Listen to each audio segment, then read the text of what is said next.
Hi guys, അപ്പോൾ ഞങ്ങൾ ഇന്നുള്ളത് ടിബറ്റൻ മോമോയിലാണ്. അപ്പോൾ അതുപോലെ അന്നമ്മ ഇതൊന്ന് മെനു അരിച്ചു പറക്കുന്നുണ്ട്. അപ്പോൾ ഇവിടെ ഓഫർ കാര്യങ്ങളൊക്കെ എഴുതി വെച്ചിട്ടുണ്ട്. ഞങ്ങൾ ഓർഡർ ചെയ്തത് ചിക്കൻ നൂഡിൽസ് വിത്ത് മോമോസ് വരുന്ന ആ കോംബോയാണ് ഓർഡർ ചെയ്തത്. അപ്പോൾ അങ്ങനെ സാധനം വന്നിട്ടുണ്ട്. അതിൻ്റെ കൂടെ ഞങ്ങൾ ഗ്രേപ്പ് ജ്യൂസും ഒരു പൈനാപ്പിൾ ജ്യൂസും ഓർഡർ ചെയ്തിട്ടുണ്ട്. കഴിച്ച് കഴിയുമ്പം ദാഹിക്കില്ലേ.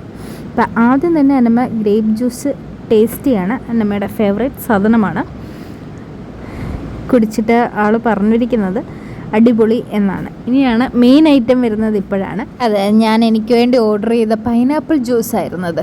അപ്പോൾ അത് ഒട്ടും കൊള്ളില്ലാന്നാണ് അന്നമ്മ പറഞ്ഞത്. പക്ഷെ ഞാൻ ആദ്യം ഓർത്തതുണ്ടല്ലോ, അന്നമ്മ എന്നെ പറ്റിക്കാൻ വേണ്ടി പറയുന്നതായിരിക്കുന്നു. പിന്നെ ഞാനത് കുടിച്ചു നോക്കിയപ്പം എനിക്കൊരാവശ്യം ഇല്ലായിരുന്നു എന്നുള്ളൊരു ഫീലിംഗാണ്.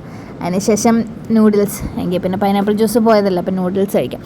നൂഡിൽസ് അടിപൊളിയായിരുന്നു. ആ എമൗണ്ടിന് വർത്തായിട്ടുള്ള സാധനമായിരുന്നു.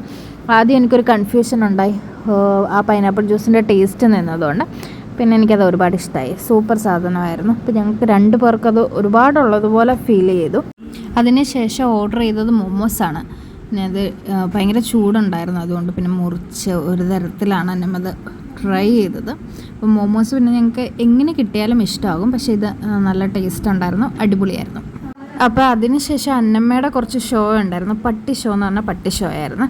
അപ്പോൾ ഇരുന്ന പ്ലേസ് ക്ലീൻ ആക്കി വെക്കണമെന്നാണ് അന്നമ്മയുടെ വാദം. അങ്ങനെ അവിടെ മുഴുവൻ ക്ലീൻ ആക്കിയിട്ടാണ് അന്നമ്മ തിരിച്ചു പോകുന്നത്.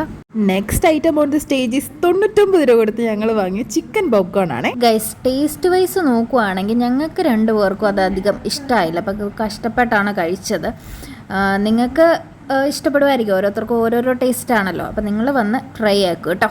ഇത് കഴിച്ചതോടെ ബാക്കി ഫുഡ് കഴിക്കാനുള്ള മൂടും പോയി. ഞങ്ങൾ അതേ വീട്ടിലും പോയി. അപ്പോൾ ഓക്കെ, ബൈ.